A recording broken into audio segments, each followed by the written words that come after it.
सुप्रभातम। कक्षा सप्तम, विषय संस्कृत, पाठ धातु, तिथि 5/5/2020, दिन मंगलवार। छात्रों, आज हम आप लोगों को पठ धातु के बारे में बताएंगे। पठ का अर्थ होता है पढ़ना। तो उसी पठ धातु के अंतर्गत पांचों लकार के प्रयोग हम आप लोगों को बताएंगे। इसलिए यह 5 लकार बहुत ही महत्वपूर्ण है और लकार का अर्थ होता है काल। समझ गए? ठीक है, अब मैं आगे पढ़ रहा। यहाँ है लट लकार अर्थात वर्तमान काल। तो यहाँ हम पुरुष, उसके बाद एक वचन, द्विवचन, बहुवचनम। पुरुष के अंतर्गत तीनों पुरुष लिखेंगे, प्रथम पुरुष, उत्तम मध्यम पुरुष, उत्तम पुरुष। और वचन में भी तीनों वचन का प्रयोग है, एक वचन, द्विवचन, बहुवचन। तो यहाँ लट लकार के अंतर्गत है पठती, पठतः, पठन्ति, पठसि, पठतः, पठत, पठामि, पठावः, पठामः। यह हो गया लट लकार। अब लिट लकार है जिसे हम भविष्य काल कहते हैं। तो उसी तरह पुरुष है, उनके तीनों भाग दिए हुए हैं, एक वचन है, द्विवचन है, बहुवचन है। तो पठिष्यति, पठिष्यतः, पठिष्यन्ति, पठिष्यसि, पठिष्यतः, पठिष्यथ, पठिष्यामि, पठिष्यावः, पठिष्यामः। अब है लंग लकार। तो यहाँ पुरुष के अंतर्गत उसी प्रकार पढ़ना है और वचन में भी उसी प्रकार यहाँ पढ़ना है। तो अपठत, अपठताम, अपठन, अपठः, अपठतम, अपठत, अपठम, अपठाव, अपठाम। अब लोट लकार है जिसे हम आज्ञा या अनुमति लेना के जहाँ शब्द होता है वहाँ हम प्रयोग करते हैं। तो प्रथम पुरुष, मध्यम पुरुष, उत्तम पुरुष वही है, फिर वही एक वचन, द्विवचन, बहुवचन है।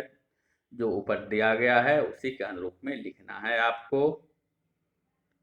तो पठतु, पठताम, पठन्तु, पठ, पठतम, पठत, पठानि, पठाव, पठाम। अब है विधिलिंग लकार, चाहिए। अब किसी भी चीज में चाहिए शब्द जहाँ प्रयोग होगा तो वहाँ यही विधिलिंग लकार का प्रयोग होगा। तो प्रथम पुरुष, मध्यम पुरुष, उत्तम पुरुष दिया हुआ है, फिर वहीं एक वचन, द्विवचन, बहुवचन के अंतर्गत जो लिखा नहीं है लेकिन ऊपर में लिखा हुआ है उसी के सामने में दिया हुआ है, उसी के अनुरूप आपको पढ़ना है। तो पठेत, पठेताम, पठेयुः, पठः, पठेतम, पठित, पठेत, पठेयम, पठेवः, पठेम। तो इसके अंतर्गत आपको पठ धातु की जानकारी दिया गया पांचों लकार में, जो आपके लिए बहुत ही महत्वपूर्ण है। क्योंकि धातु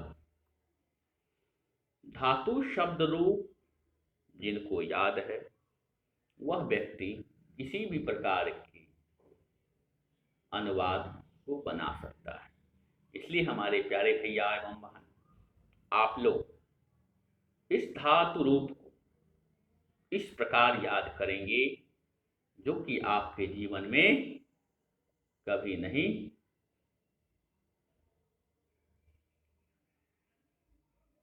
आप अपने जीवन में कभी नहीं भूल सकते। इसीलिए इस धातु को आप अच्छी तरह से याद करेंगे। और शेष बात यह है जो इसी अनुरूप में गम धातु, गच्छ, जिससे गच्छति, गच्छतः, गच्छन्ति बनेगा।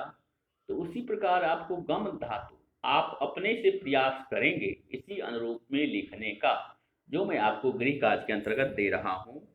जो पठ धातु को याद करें तथा लिखें। दूसरा है गम धातु को याद करें तथा लिखें। अब आप अपने प्रेजेंट ऑफ माइंड, अपनी आत्मबुद्धि से विवेक बुद्धि से यह देखेंगे कि हम गम धातु को किस प्रकार लिख सकते हैं। और आप अपने में लिखने का प्रयास कीजिए गम धातु को, और सुंदर अक्षर से लिखिए, सजा करके लिखिए, याद करके लिखिए, जिससे आप कभी नहीं भूलें। और जब विद्यालय प्रारंभ होगा तो मैं सभी पाठों को क्रमशः देखूंगा और आपसे सुनूंगा भी, क्योंकि मैं सुनता भी हूँ। इसलिए आप याद कीजिए।